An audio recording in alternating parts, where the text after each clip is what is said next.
Welcome back to our YouTube channel Lavanya classes. ಇವತ್ತು ನಾವು corporate law first ಸೆಮ್ಮಿನ first ಚಾಪ್ಟರ್ನ ಸ್ಟಾರ್ಟ್ ಮಾಡೋಣ. ನೀವು ಇನ್ನೂ ನಮ್ಮ ಚಾನಲ್ಗೆ ಸಬ್ಸ್ಕ್ರೈಬ್ ಆಗಿಲ್ಲ ಅಂದರೆ ಸಬ್ಸ್ಕ್ರೈಬ್ ಆಗಿ, ವಿಡಿಯೋ ಇಷ್ಟ ಆದ ಲೈಕ್ ಮಾಡಿ, ಶೇರ್ ಮಾಡಿ. ಆ್ಯಂಡ್ ಇವಾಗ ಏನು ಫಸ್ಟ್ ಸೆಮ್ಮು ಬ್ಯಾಚಿಗೆ ಬಂದಿದ್ದವು SCP ಸಿಲಬಸ್ಸು, ಲೈಕ್ ನಿಮ್ಮ ರಿಲೇಟೆಡ್ ಎಲ್ಲ ವೀಡಿಯೋಸ್ ಕೂಡ ನಮ್ಮ ಚಾನಲಲ್ಲಿ ಆಲ್ರೆಡಿ ಅಪ್ಲೋಡ್ ಆಗಿದೆ, ಚೆಕ್ ಮಾಡ್ಕೊಳ್ಳಿ. ಮತ್ತೆ ಏನಂದ್ರೆ ಎಲ್ಲ ಇಂಪಾರ್ಟೆಂಟ್ ಕ್ವಶನ್ಸ್ ಇರ್ಬೋದು, ಕ್ವಶನ್ ಪೇಪರ್ ಪ್ಯಾಟರ್ನ್ಸು ಪ್ರತಿಯೊಂದು ಅಪ್ಲೋಡ್ ಆಗಿದೆ. ಪ್ಲೇ ಲಿಸ್ಟಲ್ಲಿ ಹೋಗಿ ಚೆಕ್ ಮಾಡ್ಕೊಳ್ಳಿ. ಓಕೆನಾ? ಇವಾಗ ಫಸ್ಟ್ ಚಾಪ್ಟರ್ ಏನಂತೆ ನಮ್ಗೆ ಇಂಟ್ರಡಕ್ಷನ್ ಟು ಕಂಪನಿ. ಕಂಪನಿ ಅಂದ್ರೆ ಏನು ಅಂತ ನಾವು ಇಲ್ಲಿ ತಿಳ್ಕೊಳ್ಳೋಣ. ಮತ್ತೆ ಏನ್ ಗೊತ್ತಾ, ಕಾನ್ಸೆಪ್ಟ್ ನ ಅರ್ಥ ಮಾಡ್ಕೊಳ್ಳಿ. ಆನ್ಸರ್ಸ್ ನ ಓನ್ ಆಗಿ ಹೋಗಿ ಅಟೆಂಡ್ ಮಾಡಿ, ಆಯ್ತಾ? ಏನ್ ಹೇಳ್ತೀವೋ ಅದನ್ನೇ ಬರೀಬೇಕು, ಇಲ್ಲ ಟೆಕ್ಸ್ಟ್ ಬುಕ್ ಅಲ್ಲಿ ಏನಿದೆಯೋ, ನೋಟ್ಸ್ ಅಲ್ಲಿ ಏನಿದೆಯೋ ಅದೇ ಬರೀಬೇಕಂತ ಅವಶ್ಯಕತೆ ಇಲ್ಲ. ನಿಮಗೆ ಏನ್ ಅರ್ಥ ಆಗಿದೆಯೋ ಅದನ್ನ ಓನ್ ಆಗಿ ಬರೆದ್ರು ಕೂಡ ಮಾರ್ಕ್ಸ್ ಕೊಡ್ತಾರೆ, ಆಯ್ತಾ? ಕತೆ ಹಂಗಂತ KGF ಮೂವಿ ಎಲ್ಲ ಬರ್ಬೇಡಿ, ಮಾರ್ಕ್ಸ್ ಕೊಡೋದಿಲ್ಲ. ಇವಾಗ ಸ್ಟಾರ್ಟ್ ಮಾಡೋಣ. Meaning of company. ಏನು ಕಂಪನಿ ಅಂತ? A company is an organisation formed by group of people who join together to do business, earn profit, provide service or achieve a purpose. ಈಗ company ಅಂತ ಏನಂತ, ಅದೊಂದು organisation. ಯಾರು start ಮಾಡೋದು? ಒಬ್ಬ ಇಲ್ಲ ಒಬ್ಬನಿಗಿಂತ ಜಾಸ್ತಿ ಜನ ಸೇರ್ಕೊಂಡು ಒಂದು ಆರ್ಗನೈಸೇಷನ್ ನ ಜೊತೆಯಾಗಿ ಸ್ಟಾರ್ಟ್ ಮಾಡೋದು. ಯಾಕೆ ಸ್ಟಾರ್ಟ್ ಮಾಡೋದು? ಮೇನ್ ಉದ್ದೇಶ ಏನೋ ಒಂದು ಬಿಸ್ನೆಸ್ ಮಾಡೋದಕ್ಕೆ, ಪ್ರಾಫಿಟ್ ಅರ್ನ್ ಮಾಡೋದಕ್ಕೆ, ಮತ್ತೆ ಜನರಿಗೆ ಸರ್ವಿಸ್ ಕೊಡ್ಬೇಕನ್ನೋದು ಕೆಲವೊಬ್ಬ ಕನ್ಸರ್ನ್ ಆಗಿರುತ್ತೆ, ಆಯ್ತಾ? ಸೊ ಇದನ್ನ ನಾವು ಕಂಪನಿ ಅಂತೀವಿ. ಮತ್ತೆ ಕಂಪ್ನಿನ ಒಂದು ಸೆಪರೇಟ್ ಪರ್ಸನ್ ಅನ್ನೋ ತರಾನೇ ಟ್ರೀಟ್ ಮಾಡ್ತೀವಿ. ಇವಾಗ ನಿಮ್ಮ ಹೆಸರಲ್ಲಿ ಹೋಗ್ಬಿಟ್ಟು ಲೋನ್ ಕೇಳಿದ್ರೆ 10 ಲಕ್ಷ ಕೊಡೋದಿಲ್ಲ. ಅದೇ ನಂದು ಕಂಪನಿ ಇದೆ ಅಂತ ಕಂಪನಿ ಹೆಸರು ಮೂಲಕ ನೀವೇನು ಲೋನ್ ತಗೊಳ್ಬಹುದು, ಇಲ್ಲ ಅಂದ್ರೆ ಲ್ಯಾಂಡ್ ನ ಪರ್ಚೇಸ್ ಮಾಡ್ಬೋದು. ಸೊ ಕಂಪ್ನಿನ ಬಂದ್ಬಿಟ್ಟು ಆರ್ಟಿಫಿಷಿಯಲ್ ಪರ್ಸನ್ ಅಂತಾನು ನಾವು ಹೇಳ್ತೀವಿ. ಇವಾಗ ಲೈಕ್ ಒಂದು ಎಕ್ಸಾಂಪಲ್ ಕೊಡ್ತೀನಿ, ನಿಮ್ ಕಾನ್ಸೆಪ್ಟ್ ಅರ್ಥ ಆಗತ್ತೆ ಅವಾಗ. ಈಗ ಒಂದ್ 5 ಜನ ಫ್ರೆಂಡ್ಸ್ ಇರ್ತಾರೆ ಅನ್ಕೊಳ್ಳಿ. 5 ಜನ ಸೇರ್ಕೊಂಡು ಒಂದು ಕ್ಲಾತಿಂಗ್ ಬಿಸ್ನೆಸ್ ನ ಸ್ಟಾರ್ಟ್ ಮಾಡ್ತಾರೆ. ಸೊ ಸ್ಟಾರ್ಟ್ ಮಾಡ್ಬೇಕಂದ್ರೆ ಫಸ್ಟ್ ಏನ್ ಮಾಡ್ಬೇಕು? ಕಂಪ್ನಿನಲ್ಲಿ ರಿಜಿಸ್ಟರ್ ಆಗಿರ್ಬೇಕು. ಈಗ ಲೈಕ್ ಕ್ಲಾತಿಂಗ್ ಬಿಸ್ನೆಸ್ ನೇಮ್ನ ಫ್ಯಾಷನ್ ವರ್ಲ್ಡ್ ಪ್ರೈವೇಟ್ ಲಿಮಿಟೆಡ್ ಅಂತ ತಗೊಳ್ಳೋಣ. ಇವಾಗ ಈ 5 ಜನ ಸೇರ್ಕೊಂಡು ಕಂಪ್ನಿನ ಸ್ಟಾರ್ಟ್ ಮಾಡಿದ್ದು. ಅದೇ ಕಂಪನಿ ಯಾವ್ದು ಅಂಡರ್ ಅಲ್ಲಿ ಇರುತ್ತೆ? ಒಂದು ಶಾಪ್ ಅಂಡರ್ ಅಲ್ಲಿ ಇರುತ್ತೆ, ಆಯ್ತಾ?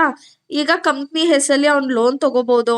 ಆಮೇಲೆ ಏನಾದ್ರು ಕಂಪ್ಲೇಂಟ್ ರೈಸ್ ಆದ್ರೆ ಕಂಪ್ನಿ ಹೆಸರಲ್ಲಿ, ಅಂದ್ರೆ ಫ್ಯಾಷನ್ ವರ್ಲ್ಡ್ ಪ್ರೈವೇಟ್ ಲಿಮಿಟೆಡ್ ಹೆಸರಲ್ಲಿ ಕಂಪ್ಲೇಂಟ್ ರೈಸ್ ಆಗುತ್ತೆ ಹೊರತು ಈ 5 ಜನ ಯಾರು ಸೇರ್ಕೊಂಡು ಮಾಡಿರ್ತಾರಲ್ಲ ಅವ್ರ ಹೆಸರಲ್ಲಿ ಕಂಪ್ಲೇಂಟು ರಿಜಿಸ್ಟರ್ ಆಗೋದಿಲ್ಲ. ಅರ್ಥ ಆಗ್ತಿದೆ ಅಲ್ವಾ? ಕಂಪ್ನಿನ ಒಂದು ಆರ್ಟಿಫಿಷಿಯಲ್ ಪರ್ಸನ್ ತರ ನೋಡ್ತೀವಿ ನಾವು. ಆಮೇಲೆ ಇವಾಗ ಡೆಫಿನಿಷನ್ ನೋಡೋ ಹಾಗಿದೆ. Company is A business unit created by law, separate from the people who run it and it continue for ever until legally closed. ಅಂದ್ರೆ ಲೀಗಲ್ ಆಗಿ ಕ್ಲೋಸ್ ಆಗೋ ಗಂಟ ಕಂಪ್ನಿ ಅನ್ನೋದು ಓಡ್ತಾನೆ ಇರುತ್ತೆ. ಇವಾಗ 5 ಜನ ಸೇರ್ಕೊಂಡು ಒಂದು ಯಾವ್ದು ಫ್ಯಾಷನ್, ಯಾವ್ದು ಹೇಳಿದ ಅವಾಗ್ಲೇ, fashion world private limited start ಮಾಡುದು. 5 ಜನದಲ್ಲಿ 3 ಜನ ಸತ್ತೋಗ್ಬಿಡ್ತಾರೆ. ಸತ್ತೋದು ಅಂತ ಬಂದು ಕಂಪ್ನಿನ ಕ್ಲೋಸ್ ಮಾಡಲ್ಲ.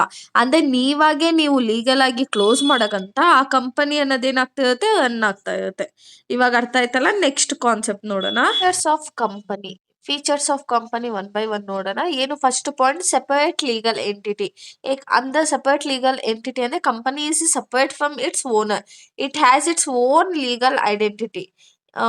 ಇವಾಗ ಫಾರ್ ಎಕ್ಸಾಂಪಲ್ ನಿಮ್ಗೆ ರಿಲಯನ್ಸ್ ಇಂಡಸ್ಟ್ರಿ ಅವರು ಸಾಲ ಮಾಡಿದಾರಲ್ವಾ, ಅದಕ್ಕೆ ಅಂಬಾನಿ ಫ್ಯಾಮಿಲಿ ಪರ್ಸನಲ್ ಆಗಿ ರೆಸ್ಪಾನ್ಸಿಬಿಲಿಟಿ ತಗೊಳ್ಳೋ ಹಾಗಿಲ್ಲ.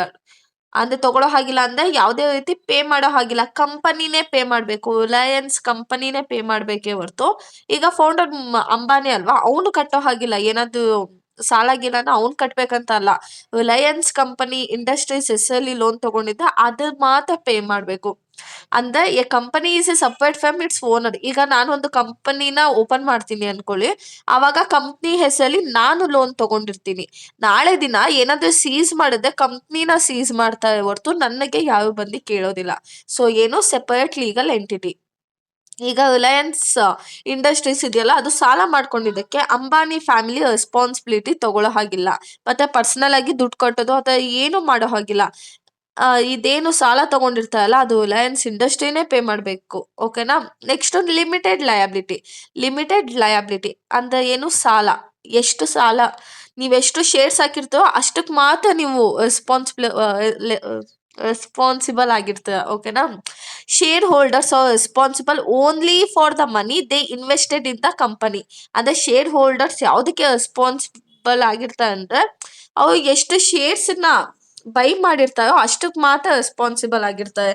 ಈಗ ನಾನು 20,000 ಶೇರ್ಸ್ನ ಪರ್ಚೇಸ್ ಮಾಡಿದ್ದೆ ಅನ್ಕೊಳ್ಳಿ, ಯಾವುದೋ ಒಂದು ಕಂಪ್ನಿ ಫುಲ್ ಲಾಸ್ ಆಗೋಯ್ತು. ಸೊ ನನ್ಗೇನಾಗುತ್ತೆ, 20,000 ಲಾಸ್ ಆಗುತ್ತೆ ಹೊರ್ತು ಆ ಕಂಪನಿ ಅವನು 20 crores ಸಾಲ ಮಾಡಿರ್ತಾನಲ್ಲ, ಅದನ್ನೆಲ್ಲ ನಾನು ಕಟ್ಕೊಡೋ ಹಾಗೆ ಕಟ್ಕೊಡ್ಬೇಕು ಅನ್ನೋದು ಏನು ಇರೋದಿಲ್ಲ. ಓಕೆನಾ. Perpetual succession. ಏನು ಪರ್ಪೆಕ್ಚುಯಲ್ ಸಕ್ಸೆಷನ್ ಅಂದ್ರೆ, the company continues forever even if owners die, retires or sell their shares.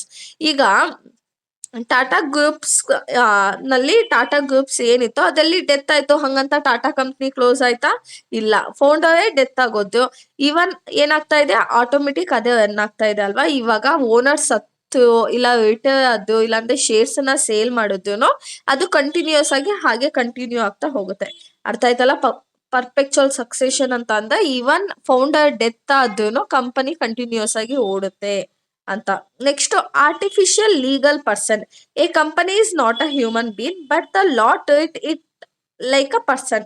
ಈಗ ಕಂಪನಿ ಮನುಷ್ಯನವನು ಇಲ್ಲ ಅಲ್ವಾ, ಅದು ಅದ ಕಂಪನಿ ಒಂದು ಹ್ಯೂಮನ್ ಬೀಯಿಂಗ್ ಅಲ್ಲ, ಅದ ಕಂಪನಿ ಕಣ್ಣಲ್ಲಿ ಅದೇನೋ ಪರ್ಸನ್ ತರ ಟ್ರೀಟ್ ಮಾಡುತ್ತೆ. ಹೇಗಂದ್ರೆ ನೀವು ನೋಡಿರ್ತೀರ ಅನ್ಸುತ್ತಲ್ವಾ, ಕಂಪನಿ ಹೆಸರಲ್ಲಿ ನಾವು ಒಂದು ಅಕೌಂಟ್ ನ ಓಪನ್ ಮಾಡ್ಬೋದು, ಇಲ್ಲ ಪ್ರಾಪರ್ಟಿನ ಬೈ ಮಾಡ್ಬೋದು. ಆಮೇಲೆ ಏನಾದ್ರು ಒಂದು ಕಾಂಟ್ರಾಕ್ಟ್ ಮಾಡ್ಕೋಬೇಕು ಅಂದ್ರೆ ನಾವು ಕಂಪನಿ ಹೆಸರಲ್ಲೇ ನಾವು ಕಾಂಟ್ರಾಕ್ಟ್ ಗೆ ಸೈನ್ ಎಲ್ಲ ಮಾಡೋದು. ಇವಾಗ ಸೈನ್ ಮಾಡಿ ಅಂದ್ರೆ ಕಂಪನಿ ಸೀಲೆ ತಾನೇ ನೀವು ಹಾಕೋದು. ಕಂಪನಿ ಸೀಲ್ ಹಾಕ್ತಾ ಇಲ್ಲ ನಿಮ್ ಹೆಸರನ್ನ ಹಾಕ್ತಾ, ಕಂಪನಿ ಸೀಲನ್ನೇ ಹಾಕ್ಬೇಕು. Next, separate ownership and management. ಏನು separate ownership and management? Shareholders owns the company but managers, directors runs the company. Shareholders ಏನ್ ಮಾಡ್ತಾರೆ, ಕಂಪನಿನೇ ಓನ್ ಮಾಡ್ತಾರೆ. ಈಗ ಶೇರ್ಸ್ ಇರುತ್ತೆ ಅನ್ಕೊಳ್ಳಿ, 1000 ಶೇರ್ಸ್ ಇರುತ್ತೆ. 1000 ಶೇರ್ಸ್ ನಾನೇ 1000 ನನಗೆ ಕೊಡಲ್ಲ. ಲೈಕ್ ಒಂದು 50 ಶೇರ್ಸ್ನ ನಾನು ಪರ್ಚೇಸ್ ಮಾಡಿರ್ತೀನಿ ಅನ್ಕೊಳ್ಳಿ. ಸೊ ಕಂಪನಿ ನಂದಾಗಿರುತ್ತೆ, ಅದು 50 ಶೇರ್ಸ್ ತಗೊಂಡಿದ್ದೀನಿ. ಅದೇ ಅಲ್ಲಿನ ಮ್ಯಾನೇಜರ್, ಡೈರೆಕ್ಟರ್ ಎಲ್ಲ ಏನ್ ಮಾಡ್ತಿರ್ತಾರೆ, ಕಂಪನಿನ ಅವ್ರು ನೋಡ್ಕೋತಾರೆ, ಬಟ್ ಶೇರ್ಸ್ನ ನಾನು ಪರ್ಚೇಸ್ ಮಾಡಿರ್ತೀನಿ. Transfer of shares. ಏನು, shares of public company can be brought and sold easily in stock market. ಅಂದ್ರೆ ಈಗ HDFC ಶೇರ್ಸ್ ಇರ್ಬೋದು, ಇಲ್ಲ ಕೆಲವೊಂದು ಬ್ಯಾಂಕ್ಗಳದ್ದು shares, Aditya Birla shares. So ಇದೆಲ್ಲ ಏನು ಅಂದ್ರೆ ಈಸಿಯಾಗಿ ಪಬ್ಲಿಕ್ ಅಲ್ಲಿ ಏನ್ ಮಾಡ್ಬೋದು, ಶೇರ್ ಮಾಡ್ಬೋದು, ಸೇಲ್ ಮಾಡ್ಬೋದು ಈಸಿಯಾಗಿ. ಓಕೆನಾ. Next point, common seal.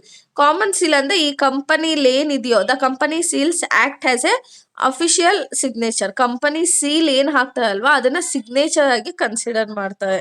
Next, separate property. Company owns property in its own name, not in the owners name. ನಾನು ನಿಮ್ಗೆ ಹೇಳ್ದೆ, ನಂದೊಂದು ಕಂಪನಿ ಓಪನ್ ಮಾಡ್ತೀನಿ ಅಂದ್ರೆ ನನ್ನ ಹೆಸರಲ್ಲಿ ಇರಲ್ಲ ಕಂಪ್ನಿ, ಅದು ಪ್ರಾಪರ್ಟಿ ತಗೋತೀನಿ ಅನ್ಕೊಳ್ಳಿ.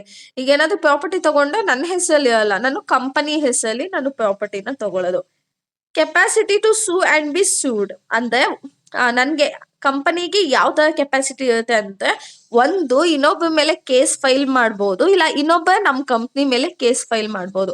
ಈಗ ನಮ್ಗೆ ಯಾರಾದ್ರು ಕಸ್ಟಮರ್ ಚೀಟ್ ಮಾಡ್ತಿದ್ದಾರೆ ಅಂತ ನಮಗ್ ಗೊತ್ತಾದ ಏನ್ ಮಾಡ್ತೀವಿ, ಕಂಪನಿ ಏನ್ ಮಾಡುತ್ತೆ, ಅವ್ರ ಮೇಲೆ ಕೇಸ್ ಫೈಲ್ ಮಾಡುತ್ತೆ. ಇನ್ ಕೇಸ್ ಕಂಪನಿ ಪ್ರಾಡಕ್ಟ್ಸ್ ಇಂದ ಏನಾದ್ರು ಹಾರ್ಮ್ ಆಯ್ತು ಅಂದ್ರೆ ಕಸ್ಟಮರ್ ಕಂಪನಿ ಮೇಲೆ ಕೇಸ್ ಫೈಲ್ ಮಾಡ್ತಾರೆ ಹೊರತು ನನ್ ಮೇಲೆ ಮಾಡೋದಿಲ್ಲ. ಅರ್ಥ ಆಗ್ತಾ ಇದೆಯಲ್ಲ? ಇನ್ನೊಂದ್ಸತಿ ರಿಪೀಟ್ ಮಾಡ್ತೀನಿ. Separate legal entity. Separate legal entity ಅಂದ್ರೆ ಓನರ್ಶಿಪ್ ಸಪರೇಟ್, ಅಂದ್ರೆ ಓನರ್ಗೂನು ಕಂಪನಿ ಸಾಲಕ್ಕೂ ಸಂಬಂಧ ಇರೋದಿಲ್ಲ.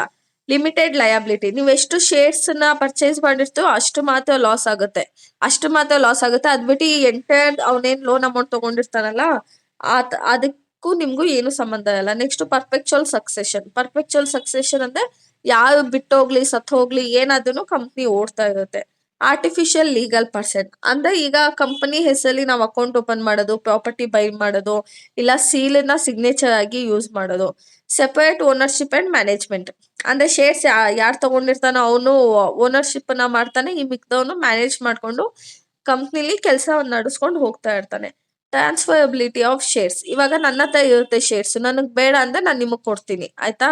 ನಿಮಗ್ ಬೇಡ ಅಂದ್ರೆ ನೀವು ಇನ್ನೊಬ್ಬಂಗ್ ಕೊಡ್ಬೋದು. Common seal. ಸೀಲ್ ಅಂದ್ರೆ ಸೀಲ್, ಕಂಪನಿ ಸೀಲಿನ ನಾವು ಸಿಗ್ನೇಚರ್ ಆಗಿ ಕನ್ಸಿಡರ್ ಮಾಡ್ತೀವಿ.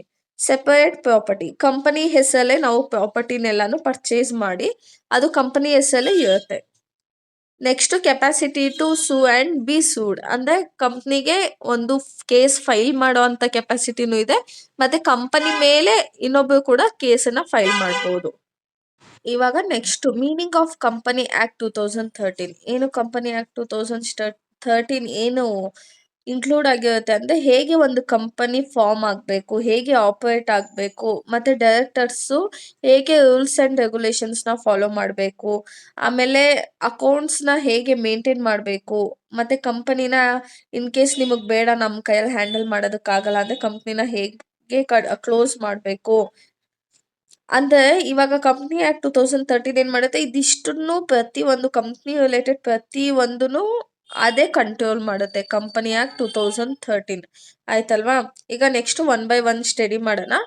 ಅದಕ್ಕಿಂತ ಮುಂಚೆ ಇದ್ಯಾಕೆ ಕಂಪ್ನಿ ಆಕ್ಟ್ 2013 ಬಂತು ಅಂದ್ರೆ ಈಗ ಹೇಳಿದೆ ಅಲ್ವಾ, ಹೇಗೆ ಫಾರ್ಮ್ ಮಾಡೋದು, ಹೇಗೆ ಆಪರೇಟ್ ಮಾಡೋದು, ಡೈರೆಕ್ಟರ್ಸ್ ಹೇಗೆ ರೂಲ್ಸ್ ಅಂಡ್ ರೆಗ್ಯುಲೇಷನ್ಸ್ ಫಾಲೋ ಮಾಡಬೇಕು, ಅಕೌಂಟ್ಸನ್ನ ಮೇಂಟೈನ್ ಮಾಡಬೇಕು ಅಂತೆಲ್ಲನು.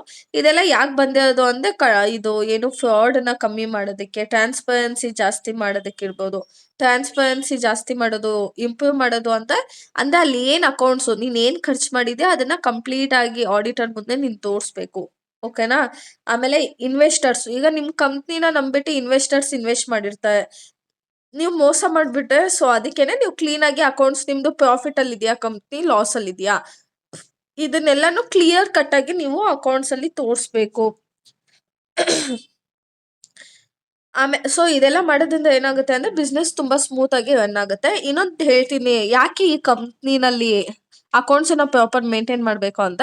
ಇವಾಗ ನೋಡಿ, ಕೆಲವೊಂದು ಕಂಪ್ನಿಗಳು ಹೇಗಿರುತ್ತೆ ಗೊತ್ತಾ, ಜಾಸ್ತಿ ಪ್ರಾಫಿಟ್ ತೋರಿಸ್ತಾರೆ, ಅವ್ರಿಗೆ ಲಾಸ್ ಆಗ್ತಿರುತ್ತೆ, ಈವನ್ ಪ್ರಾಫಿಟ್ ಜಾಸ್ತಿ ತೋರಿಸ್ತಾರೆ. ಯಾಕಂದ್ರೆ ಪ್ರಾಫಿಟ್ ಜಾಸ್ತಿ ತೋರಿಸಿದಾಗ ಇನ್ವೆಸ್ಟರ್ಸ್ ಬರ್ತಾರೆ, ಜಾಸ್ತಿ ಇನ್ವೆಸ್ಟ್ ಮಾಡ್ತಾರೆ. ಸೊ ಆ ಇಂಟೆನ್ಷನ್ ಅಲ್ಲಿ ಜಾಸ್ತಿ ಪ್ರಾಫಿಟ್ ತೋರಿಸ್ತಾರೆ. ಕೆಲವೊಂದ್ಸತಿ ಏನ್ ಮಾಡ್ತಾರೆ, ಪ್ರಾಫಿಟ್ ಬಂದಿದ್ದನ್ನು ಲಾಸ್ ಅನ್ನ ತೋರಿಸ್ತಾರೆ. ಯಾಕೆ ಅಂದ್ರೆ ಟ್ಯಾಕ್ಸ್ ಕಟ್ಟಬೇಕಾಗುತ್ತೆ ಗೌರ್ಮೆಂಟ್ಗೆ ಅಂತ. ಸೊ ಈ ತರ ಆಗ್ಬಾರ್ದು ಅಂತ ಹೇಳ್ಬಿಟ್ಟೆ ಇದನ್ನ ಸ್ಟ್ರಿಕ್ಟ್ ಆಗಿ ಕಂಪ್ನಿ ಆಕ್ಟ್ 2013